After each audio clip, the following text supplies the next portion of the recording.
Hello, bienvenue dans ce nouveau vlog. On est le mercredi 27, on est déjà le soir. C'est vrai que je vous ai pas repris directement hier parce que hier j'avais besoin de faire une pause, voilà, tout simplement. Et donc du coup aujourd'hui on avait plein de choses à faire. On en a profité, on a enfin, je pense, peut-être que demain on devra mettre une dernière retouche, mais terminé la peinture de la chambre du petit.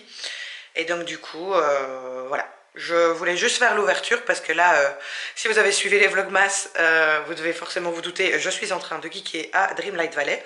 Mais voilà, je me laisse encore une petite demi-heure et puis après je vais revenir vers vous pour vous donner l'update final de Un cœur pour Noël, de Le Reine Mystérieux, mais ça ira très très vite, et l'avancement dans Snowy Little Lies. Que j'ai un petit peu avancé, mais voilà, je suis à une centaine de pages. Mais voilà, vous faire déjà un petit update par rapport à ça. Et alors ce soir aussi, j'espère, parce que mon chéri est pas très bien, j'espère qu'on pourra regarder l'épisode de Percy Jackson. Et du coup, peut-être vous faire un retour par rapport à ça.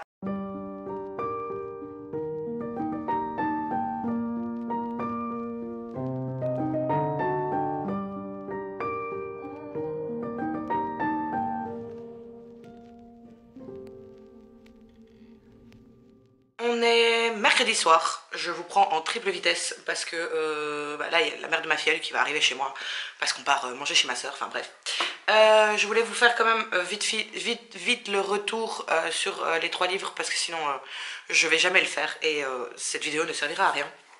Donc concernant Un cœur pour Noël, j'ai adoré. J'ai entendu énormément de personnes dire oui, c'est pas comme les romances habituelles de Sophie Jomain, etc. Mais il faut savoir que c'est du jeunesse, alors que d'habitude c'est plus des romances de Noël avec des adultes. Là c'est clairement avec des jeunes, on va pas dire des ados, hein, parce qu'ils ont 19 et 21 je crois, mais c'est clairement du jeunesse par rapport au reste, mais moi ça m'a absolument pas dérangé. Après j'avais adoré sa plume dans le jeunesse. Avant, je crois que c'était pour comment ça s'appelle, les étoiles de Nos Head, même si c'était de la fantasy. Mais bref, moi j'ai bien aimé en fait le mix jeunesse, romance, Noël, etc. Ce système de un chapitre par jour, c'était trop bien. Moi j'ai adoré. Parfois c'était compliqué de pas vouloir. Enfin, il y a certains chapitres où on avait envie d'aller voir ce qui se passait après, mais je me suis retenue. J'ai réussi à le faire vraiment à fond et à tenir, à faire chapitre par chapitre, jour par jour. Donc je suis très très contente à ce niveau-là. Et sinon, concernant l'histoire, donc ici on parle, si vous n'avez pas encore entendu parler, ici on parle de Avril qui a 18 ou 19 ans, je sais plus exactement, qui s'est fait opérer du cœur, qui a reçu une greffe de cœur 2 ans avant. Et en fait, depuis, elle est très... elle a peur un peu de tout. En plus de ça, voilà, elle vit avec sa maman et sa maman est très anxiogène à ce niveau-là aussi. Et donc du coup, voilà, ça lui donne encore plus des peurs par rapport à ça. Et au bout de 2 ans, elle décide de retourner pour les vacances de Noël chez son père, à la montagne. Et chose qu'elle adorait avant parce qu'elle adorait skier depuis toute petite, etc. Et là, voilà, elle va un peu se réouvrir au monde et passer ses vacances entre doute et je trouve plus le mot, mais elle va revivre en fait, voilà. Donc j'ai vraiment bien aimé. En plus de ça, il y a une petite romance, hein, vu que c'est une romance de Noël, on est bien d'accord. J'ai trouvé ça très chou, très choupi, très mignon, très cute. Enfin voilà, j'ai eu pas grand chose de plus à dire, mais j'ai vraiment adoré. Et en tout cas, si elle retente l'expérience pour l'année prochaine, d'office je sauterai dessus parce que j'ai vraiment adoré. Concernant Le Reine Mystérieux, même chose. Ici c'était un petit livre pour enfants qu'on a lu tous les soirs pour baby et il était très mignon aussi. Voilà, moi je l'aurais pas appelé Le Reine Mystérieux parce que le renne il n'est pas hyper important dans l'histoire. Un peu, enfin, on va dire qu'il introduit l'histoire, mais voilà, il est pas. Mais à part le changement de titre, j'ai trouvé ça très mignon et j'ai pas grand chose de plus à dire. Donc ici on parle de Elliot qui vit avec ses parents donc à l'orée d'une forêt et il garde des. Enfin c'est des je vais pas dire des éleveurs, mais enfin, ils ont un enclos avec des rennes, ils s'occupent de ces rennes. J'ai pas envie de dire éleveurs parce que éleveur parfois ça peut faire penser à pour vendre, etc. Mais là c'est pas du tout le cas. Ils ont voilà, un enclos avec des rennes et ils accueillent en fait pour le mois de décembre, en tout cas les vacances de Noël, ils accueillent Flore qui est la cousine d'Eliott et qui va venir, donc elle vient d'Afrique, enfin ses parents, elles vivent en Afrique du Sud, je crois. Bon, c'est pas noté dessus, mais en tout cas, ils vivent en Afrique, et donc elle vient d'abord, et puis ses parents les rejoignent par après, et voilà, il va leur arriver une petite histoire, on va suivre cette petite histoire, qui n'est pas totalement en rapport avec le renne, c'est pour ça que moi j'aurais mis un autre mot, enfin un autre titre, mais après j'ai trouvé ça très mignon, très cute. Et voilà, c'est des petits chapitres. Donc si vous avez envie avec vos enfants, c'est vraiment super facile à lire. C'est écrit grand quand même. Voilà, c'est 3, 4, 5 pages grand maximum. On est plus sur du 3-4 pages quand même. Parfois ça peut arriver 5 pages. Et voilà, c'est vraiment, je dirais à partir du moment où ils peuvent commencer à lire, où ils savent commencer à lire, où ils apprennent à lire à l'école, ben, c'est parfait, ils peuvent le lire tout seuls, ou on peut continuer bien sûr à le lire avec eux, et s'ils sont plus petits, ben voilà, donc c'est vraiment une histoire qu'on peut lire avec ou sans les parents, qu'on peut lire seul ou accompagné, c'est vraiment très très mignon. Et alors je suis toujours dans ma lecture de Snowy Little Lies, j'ai voulu le dire trop vite et donc du coup ça n'est pas passé, de Fanny DL, qui est paru chez Hugo. Je crois que il est juste paru en poche celui-là. Je pense pas qu'il est paru en grand. Ah, bon, la mère de ma fille est là, donc je vous reprends plus tard. On est vendredi soir et j'arrive enfin à vous reprendre parce qu'on a été occupés vraiment toute la journée. Voilà, cette semaine mon chéri était en congé et donc on en a profité à fond pour se focaliser sur la chambre du petit. Ici on a fini les peintures, on était en train de monter le lit, mais on a fait une pause pour que je puisse faire à manger et on va terminer ça ce soir. Il est presque terminé, donc on est super content, ça commence à prendre forme. Et là je profite que mon plat mijote pour venir vous faire un petit retour sur Snowy Little Lies de Fanny DL, paru chez Hugo, parce que hier j'étais en train de vous le faire et la mère de ma fille elle est arrivée à ce moment là et donc du coup voilà, je le fais maintenant. Et donc ici, on suit Jill, enfin c'est Jillian, mais tout le monde l'appelle Jill, qui ment régulièrement à sa famille en fait.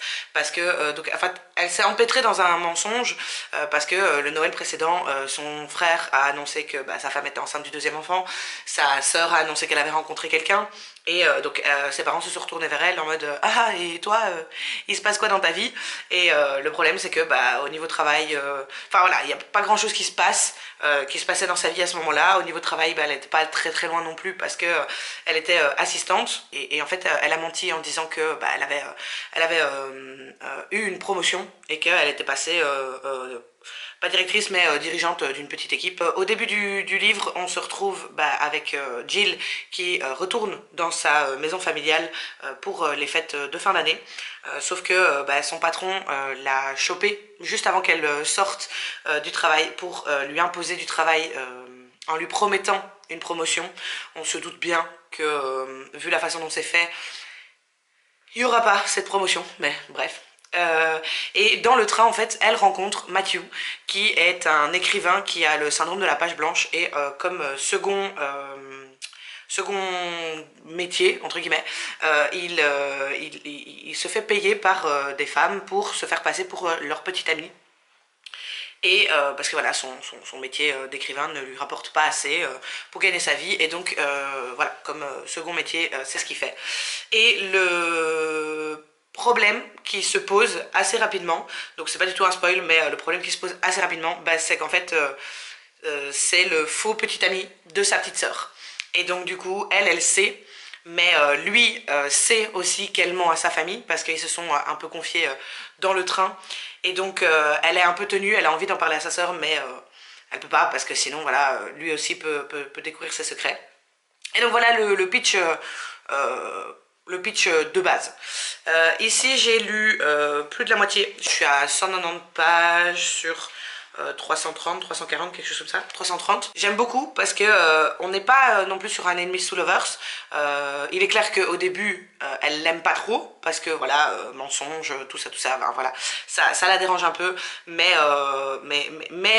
elle l'aime pas non plus. Enfin voilà, c'est un tout petit Enemy to Lovers. On va dire ça comme ça. Et voilà, j'aime beaucoup pour l'instant. J'ai hâte de le continuer. J'aimerais bien le terminer ce soir, mais je suis vraiment pas sûre. En plus, avec le lit qu'on doit terminer de monter, là, on va dire, ouais, il y a 150 pages encore à lire. Je suis pas sûre que j'arriverai à le terminer ce soir. Dans le pire des cas, demain. J'espère, parce que demain on doit s'attaquer à la commode, enfin au dressing du petit. Mais voilà, on verra bien ce que ça donne. En tout cas, j'aime beaucoup. C'est vrai que c'est pas très penché, enfin, c'est une romance de Noël, hein, mais c'est pas très penché. Oui, ça se passe pendant les fêtes, mais à part quelques petits détails, c'est pas hyper dessus non plus.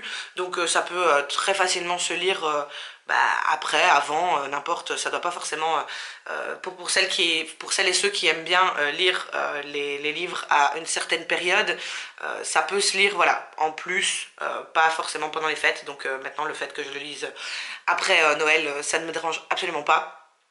Et voilà, je n'ai pas grand chose de plus à dire. Je reviendrai sûrement vers vous à la fin de ma lecture pour vous en parler plus globalement, parce que là c'était très décousu. En même temps je suis très fatiguée aujourd'hui parce qu'on a couru dans tous les sens, on a fait plein de choses et c'est pas terminé. Donc voilà, je me préserve un petit peu au niveau énergie et je reviendrai vers vous de toute façon avant la fin du vlog pour vous parler de mon avis global sur ce livre. Et sinon, j'aimerais bien commencer, mais je ne l'ai toujours pas fait, je le dis depuis plusieurs jours, mais j'aimerais bien commencer en audio, donc sur Audible, Les Trônes Trahis de Nisrine. Je sais plus, mais je vous mettrai un visuel juste ici.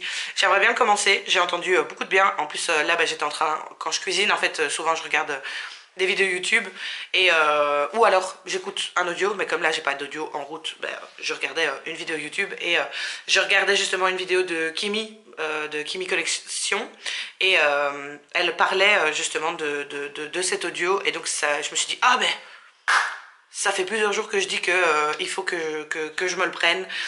Voilà, ce sera sûrement chose faite soit ce soir, soit demain. Et de toute façon, je reviendrai vers vous pour vous en parler. God loves a trier. Pain is the thing I acquire. Mental desire.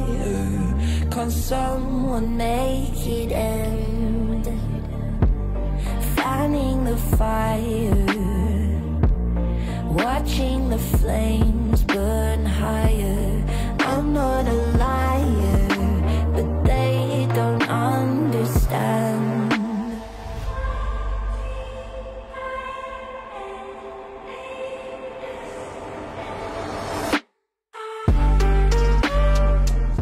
On est le 1er janvier, donc déjà... je vous souhaite une très très bonne année. J'avais pensé arrêter le vlog aujourd'hui et puis je me suis dit je vais le continuer jusque demain. Comme ça, voilà, ça fera une semaine et je vous le posterai mercredi.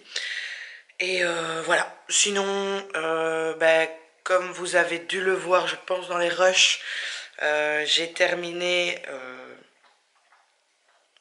le livre que je lisais au début du vlog, je sais plus c'est lequel. J'ai aussi lu Les Sœurs Grimillet.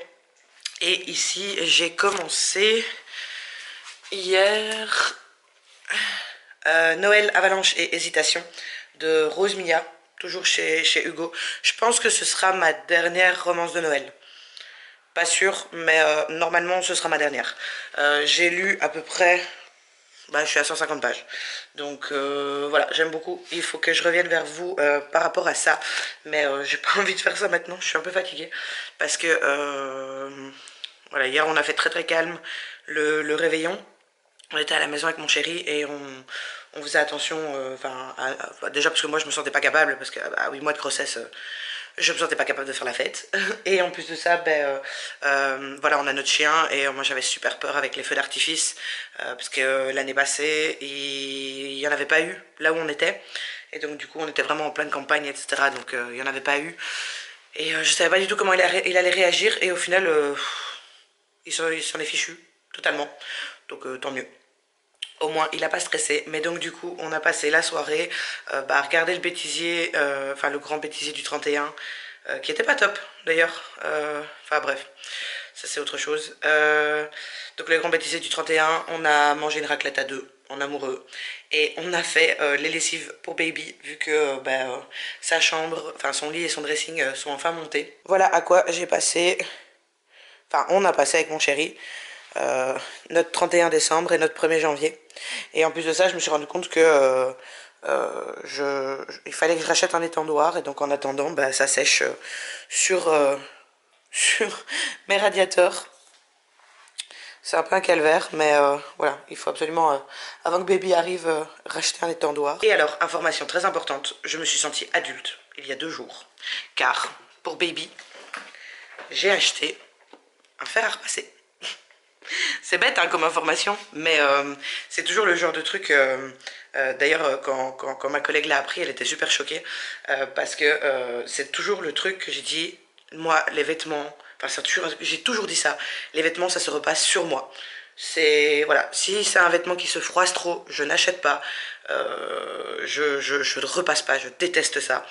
Mais là, voilà, c'est tellement petit, c'est tellement mignon que ça se froisse super vite. Et donc, je me suis dit, il faut absolument que j'achète un fer à repasser. En plus de ça, si je veux faire de la couture avec de l'ouate thermocollante, il me faut un fer à repasser. Bref, petite anecdote inutile pour vous. Voilà, ici j'attends encore que ça continue à sécher. Je vais encore continuer mon livre. Si jamais je reviens vers vous ce soir, mais pas sûr du tout, pour vous parler de toutes les lectures, enfin des 2 lectures que j'ai finies et de celles que j'ai commencées. Mais je crois que ce soir, je vais la faire très très calme. Donc je ferai sûrement ça demain à mon aise. En plus, mon chéri sera au travail. Donc je devrais pas lui dire fais pas de bruit parce que je vais filmer. Enfin voilà. Ce sera beaucoup plus simple pour lui, pour moi, pour tout le monde. Et pour vous au visionnage. Bref. J'arrête de blablater et je retourne à ma lecture. Hello, on est le mercredi 3 janvier. Je sais pas pourquoi, mais je suis beaucoup moins assidue que quand je faisais les vlogmas, donc un vlog par jour. Ici, j'arrive pas à vous prendre à la caméra, je sais pas pourquoi. Alors que parfois pendant les vlogmas, c'était pour vous dire n'importe quoi, enfin vous parlez de tout et de rien. Ici, je dois vraiment vous prendre parce que je dois parler donc de 2 lectures que j'ai terminées et de 2 lectures en cours, mais j'arrive pas. En plus de ça, je crois que je couvre quelque chose. Je suis pas très bien, j'ai un peu mal de gorge, un peu... Enfin voilà, ça je crois que ça s'entend, je parle un peu du nez, mais voilà. Bon, ici, j'étais toute excitée parce que le facteur venait de sonner. J'étais persuadée que c'était le tome 2 parce que c'est aujourd'hui que sort le tome 2 de Saison de Morgane Moncombe. Donc c'est un hiver pour te résister, je crois, et pour te succomber. Ah, je sais plus, je mettrai un truc ici. Donc, mais c'était pas ça, c'était des affaires pour baby. Donc, je pense que ça arrivera demain. Je suis un peu triste parce que je voulais le commencer aujourd'hui, mais c'est pas grave.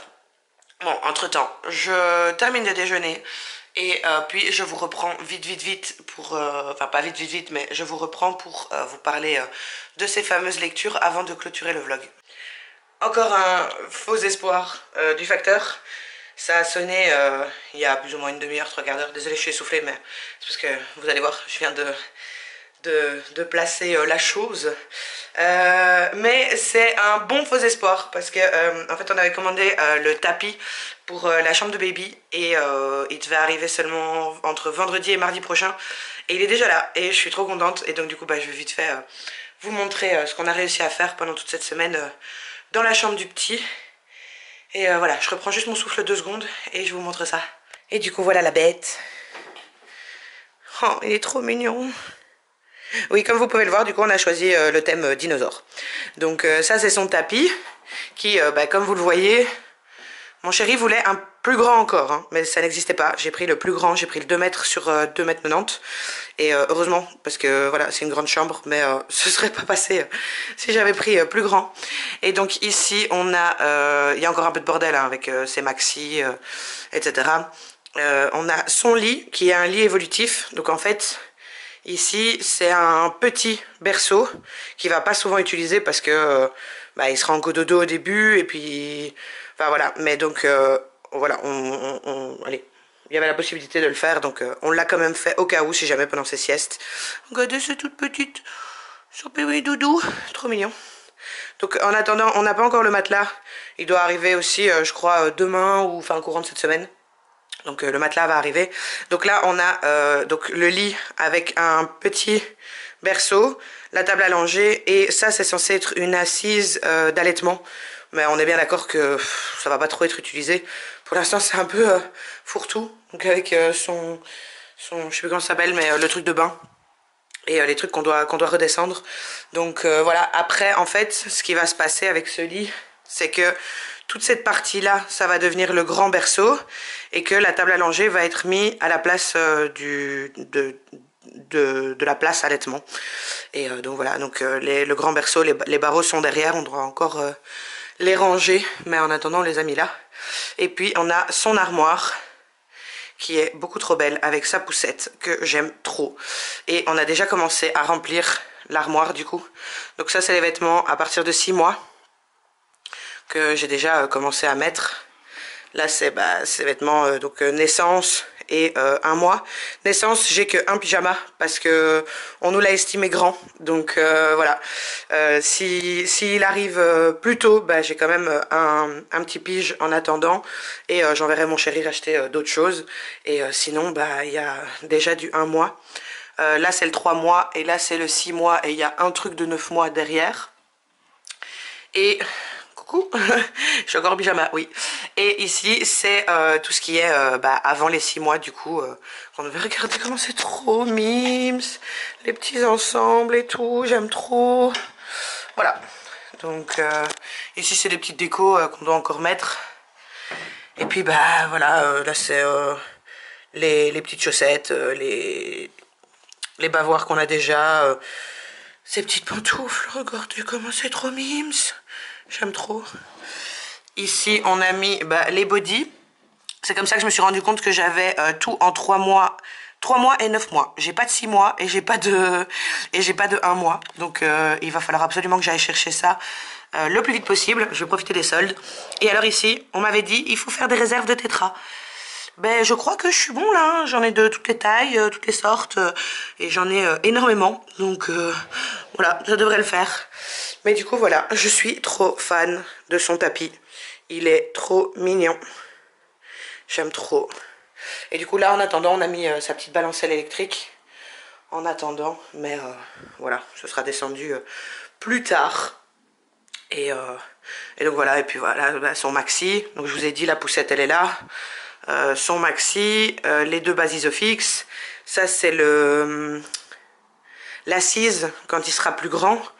Pour la poussette et alors la nacelle on l'a mis là au-dessus en attendant, mais donc voilà, je commence à être trop fan, j'ai trop hâte qu'il arrive franchement.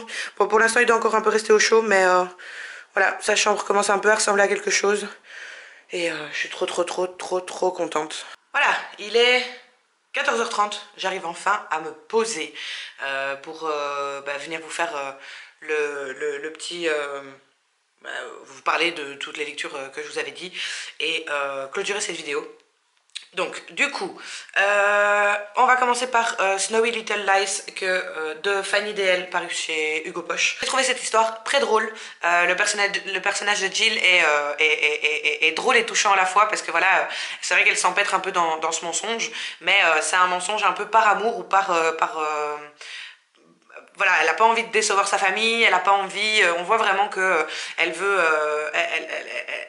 veut vraiment rendre fière sa famille et donc c'est pour ce genre de choses qu'elle ment, en tout cas pour ça. Donc c'est pas un énorme mensonge non plus, mais voilà, c'est vrai qu'au début je m'étais dit oh, ça va être un peu bizarre, et puis en fait voilà, on se rend compte que il y a quand même des trucs sous-jacents qui font que voilà, elle s'est mise à mentir sur ça et ça en devient touchant. Tous à leur niveau, les personnages sont hyper attachants, donc autant la famille de Jill, Matthew, etc. Ils sont tous très attachants, chacun à leur niveau bien sûr, mais j'ai vraiment bien aimé ce côté-là, le côté famille. La romance elle est vue à 1000 km, mais c'est pas pour autant que on n'aime pas ça, enfin que j'ai pas aimé ça.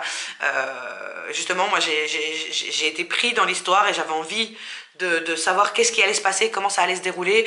Il y a des choses, on sait que ça va se passer, et ça se passe, et ça foire, et voilà. Mais c'est vraiment le genre d'histoire que j'aime beaucoup, en tout cas dans la période de Noël et dans le thème de romance de Noël. Ce que j'ai bien aimé aussi, c'est qu'on a une alternance de points de vue, donc certains chapitres sont sur Jill et d'autres sur Matthew. Je trouve que ça rajoute plus de profondeur au personnage. Je trouve ça intéressant parce que du coup on arrive à découvrir les deux, mais voilà, sans que les personnages entre eux se découvrent. Enfin, je sais pas si je suis très claire quand je vous le dis, mais voilà, c'est pour ça qu'il y a certaines choses qu'on voit arriver à l'avance, et pourtant ça n'impacte en rien sur le plaisir de lire cette lecture. Ça pourrait clairement faire un téléfilm de Noël tout mignon. Donc voilà, peut-être que un jour ce sera adapté, je sais pas moi, sur TF1, sur Bazar, sur machin. Mais ça pourrait vraiment faire un téléfilm de Noël tout mignon.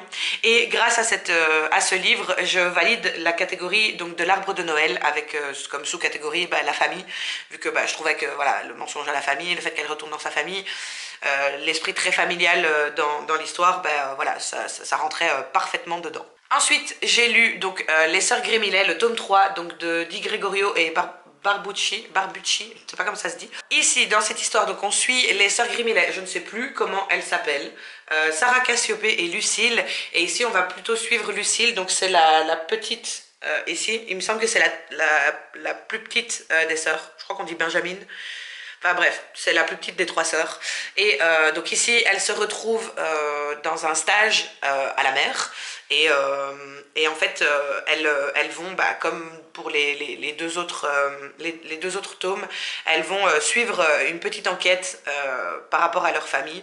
Et j'ai vraiment adoré ce livre parce qu'il est vraiment basé sur l'écologie, parce que la petite Lucille, elle est très dans ses rêves, dans son monde, etc. Mais elle est très portée sur l'écologie, très portée sur les animaux. Et j'ai vraiment bien aimé cette histoire, parce qu'en fait ce qui se passe, c'est que donc il y a une baleine qui s'échoue pas très loin de là où elles font leur stage, et elles se rendent compte en fait que la baleine est là pour leur expliquer quelque chose. Et donc ça tourne vraiment autour de ça tourne vraiment sur le côté écologique, sur le côté le bien-être animal, etc. Et donc j'ai vraiment adoré ce côté-là. Avec cette BD, j'ai réussi à valider, comment ça s'appelle, Marcher dans la neige, donc du Cold Winter Challenge, avec la sous-catégorie nature. Parce que voilà, à la mer, les animaux, l'écologie, voilà, bref, la nature quoi. Et ce que je voulais aussi vous dire, c'est, comme pour les 2 premiers tomes, je trouve que les graphismes sont super beaux. Normalement, je vous ai fait quelques petits rushs où vous pouvez voir ça. Donc je trouve vraiment que les graphismes sont très beaux, et j'ai vraiment hâte de me procurer le tome 4 et le tome 5 pour pouvoir les continuer, parce que j'ai envie de savoir qu'est-ce qui va encore se passer dans les aventures de ces 3 petites filles. Ensuite, je vous fais un mini récap des 2 lectures que j'ai en cours. Donc il y a un audio et un papier.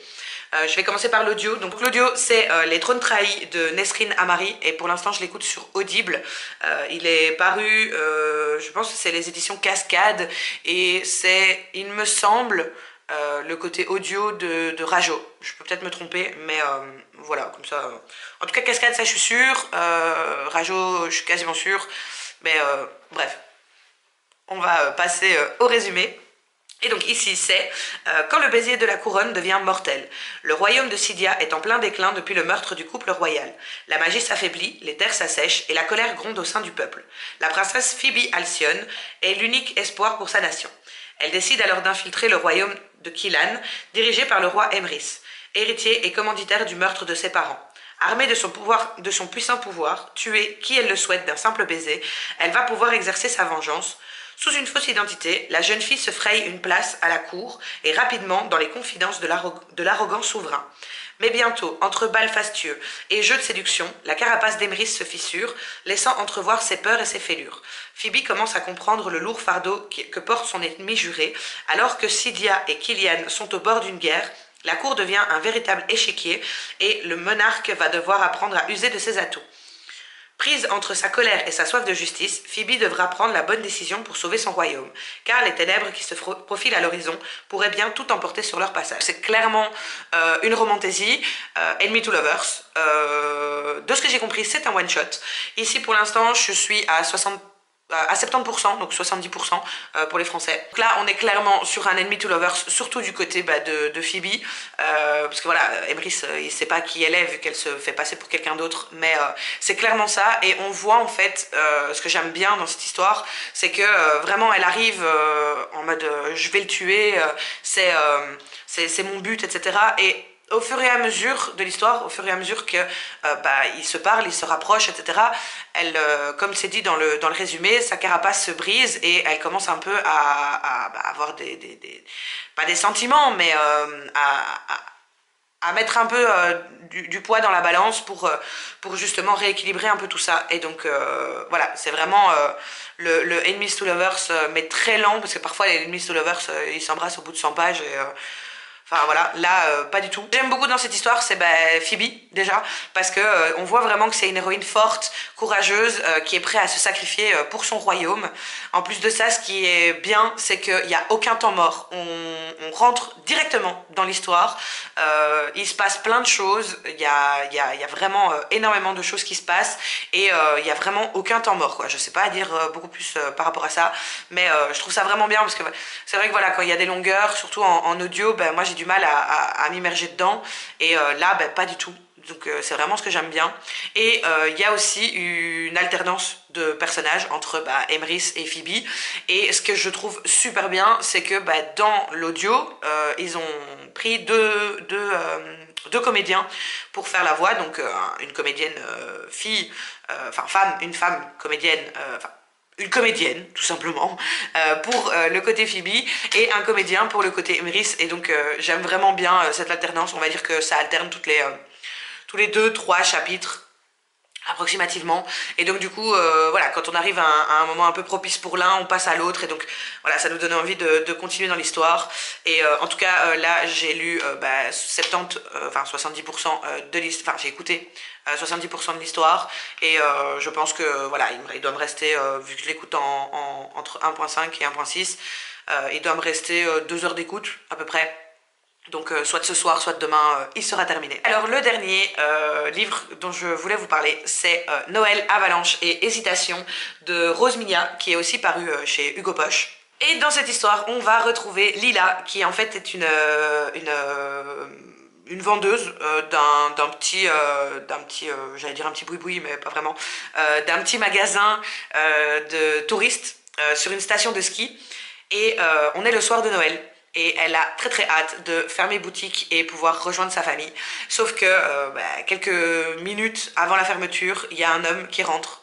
Cet homme, c'est Mathieu, c'est un jeune médecin qui vient de revenir en ville, et qui vient de s'installer en ville, et voilà, il rentre dans la boutique. Donc elle, ça l'exaspère un peu parce que voilà, il prend son temps, parce que lui, il s'en fiche de Noël, il a vraiment envie juste, il est arrivé là en fait pour acheter une bouteille d'alcool, pouvoir se bourrer la gueule et oublier cette soirée.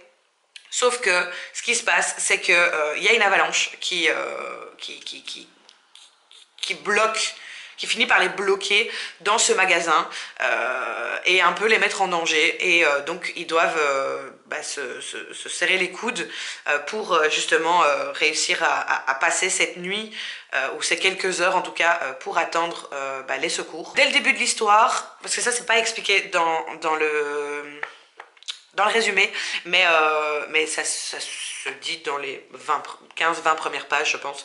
Dès le début de l'histoire, j'ai cru que j'allais détester Lila, parce qu'en fait, c'est la maîtresse de quelqu'un. Et voilà, on sait tous que c'est pas...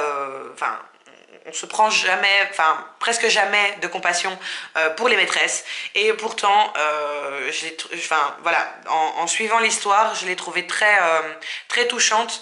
Elle m'a même fait mal au cœur par moments, et finalement j'ai fini par apprécier son personnage. Donc cette peur là passée, franchement j'adore le personnage. On est clairement sur un grumpy sunshine, mais pas que sur Noël, clairement, parce que Mathieu, bah voilà, c'est un jeune médecin urgentiste, mais très bourru, très voilà, je laisse personne m'approcher de moi, etc. Mais on se rend compte en fait au fil des pages qu'il y a un énorme trauma derrière, et donc j'ai trouvé ça vraiment intéressant parce que souvent voilà, c'est sur le personnage principal qu'on a ce trauma, alors que là, bah, c'est sur le personnage secondaire entre guillemets, c'est le principal aussi, mais voilà, c'est pas bref. Et comme en plus il y a aussi le point de vue d'alternance, une alternance de point de vue, c'est hyper intéressant parce qu'on arrive à les découvrir tous les deux, chacun à leur tour, et par rapport à ça, voilà, je suis très touchée par l'histoire de Mathieu, et j'ai hâte de voir comment ça va continuer. J'avais vraiment peur que... Oh là là... Je bug parce que en fait dans mon champ de vision je vois la porte qui mène à mon jardin, je vois que c'est le déluge dehors. Bref, je vais me dépêcher parce que là ça va faire long pour vous. J'avais un peu peur avec cette histoire d'avalanche parce que quand je voyais les pages passer, là je suis à 90%, enfin 90%, donc il me reste vraiment rien. Je suis page 320, je crois qu'il me reste 40 pages du livre, donc c'est vraiment rien. C'est pour ça que je me permets de vous faire un avis dessus. Mais j'avais un peu peur parce que quand je voyais le temps passer au niveau des pages et au niveau du temps dans l'histoire, j'ai eu peur parce que je me suis dit à un moment, hop, ils sont toujours coincés dans cette avalanche, et qu'est-ce qui va se passer, comment l'autrice va réussir à se dépatouiller de tout ça, parce que je voyais les pages qui restaient et je me dis mais ça va un peu tourner en rond, etc. Et en fait finalement ça va, vu que c'est une grosse partie de l'histoire, mais pas la totalité de l'histoire, et donc du coup ça va, c'est pas redondant, voilà, moi j'aime bien, j'ai pas de coup de cœur ou quoi que ce soit, hein, mais c'est quelque chose qui se lit facilement, sans prise de tête, sympa. Voilà. Et juste avant de clôturer cette vidéo, je dois vous montrer. Donc j'avais un peu peur parce que quand je commande, quand je commande un livre, souvent il arrive par la poste. Sauf que la poste elle arrive le matin chez moi, et c'est que le matin. Donc matin, et puis c'est le lendemain matin. Sauf que comme je vous ai dit sur les deux rushs d'avant, c'est que j'ai deux facteurs, enfin le facteur et un livreur qui sont passés. À chaque fois j'ai eu un espoir que ce soit mon livre, et finalement mon livre est quand même arrivé, donc je suis super contente. J'ai récupéré Un hiver pour te résister. Donc c'était bien Un hiver pour te résister et pas pour te succomber, de Morgane Moncomble, qui est le deuxième tome de sa nouvelle saga Saison. Et je suis trop contente. Donc du coup je vais m'empresser de terminer Noël Avalanche et Hésitation, et je pense que je vais commencer celui-ci directement, mais ça ce sera pour le prochain vlog. D'ailleurs, en parlant du prochain vlog, je pense que je vais... en fonction du contenu qu'il y aura, soit je le ferai de aujourd'hui jusqu'à dimanche et pour le poster lundi, soit je le ferai de aujourd'hui jusqu'à dimanche de la semaine prochaine, donc il sera plus long parce que je suis pas hyper fan de l'idée de faire du mercredi au mercredi. Donc voilà, on verra bien comment j'arrive à goupiller ça. De toute façon, vous verrez pour la prochaine vidéo. Donc en fonction, soit ce sera la prochaine vidéo sera pour lundi prochain, soit la vidéo sera pour le lundi d'après. Mais du coup, ça voudra dire que le vlog aura été plus long. Et peut-être que si le vlog est plus long, alors je vous sortirai peut-être une vidéo face cam sur un autre sujet, sur un sujet plus ciblé qu'un vlog entre temps. On verra bien. On verra ce que j'arrive à vous faire. De toute façon, c'est sans prise de tête. Calmos, pépitos. Je n'ai plus grand chose à vous dire. Et donc du coup, sur ce, je vais clôturer ce vlog. J'espère qu'il vous aura plu. Je vous fais des gros bisous. Et je vous dis à la semaine prochaine ou à celle d'après.